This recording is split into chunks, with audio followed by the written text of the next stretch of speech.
വെനസ്വേലയിൽ America നടത്തിയ വ്യോമാക്രമണത്തിനും president Nicolas മഡൂറോയെയും ഭാര്യയെയും ബന്ദിയാക്കിയ നടപടിക്കുമെതിരെ മാളയിൽ പ്രതിഷേധ പ്രകടനം സംഘടിപ്പിച്ചു.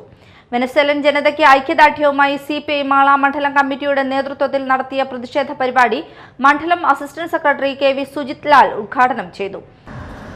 അമേരിക്കയുടെ നേതൃത്വത്തിൽ ഡൊണാൾഡ് ട്രംപ് തങ്ങളാണ് ലോകത്തിന്റെ ഭരണചക്രം തിരിക്കുന്നത് എന്നുള്ള നിലയിലേക്ക് ലോകത്തിലെ എല്ലാ ജനാധിപത്യ അവകാശങ്ങളും യുദ്ധത്തിലൂടെ തകർക്കുമെന്ന് പ്രഖ്യാപിച്ചുകൊണ്ടാണ് അമേരിക്കൻ പ്രസിഡന്റ് ഡൊണാൾഡ് ട്രംപ് രംഗത്ത് വന്നിരിക്കുന്നത്.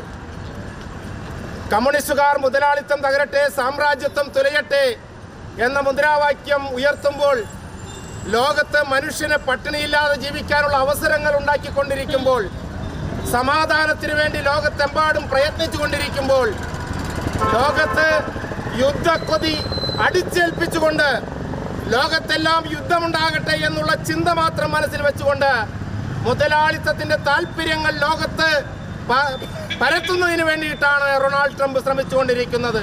പ്രതിഷേധത്തിന്റെ ഭാഗമായി പ്രവർത്തകർ അമേരിക്കൻ പ്രസിഡന്റ് ഡൊണാൾഡ് ട്രംപിന്റെ കോലം കത്തിച്ചു. മണ്ഡലം സെക്രട്ടേറിയറ്റ് അംഗം VM Valsan, MK Babu, Arun, PV Gopalakrishnan, UV Vasudevan, Baiju മണ്ണാന്തറ, CN Sudharjunan, VS Vishwambharan, KK Hafsal, Sini Benny Vembil, Sajitha Sunilkumar, Shailaja, Simi Bhupesh എന്നിവർ നേതൃത്വം നൽകി.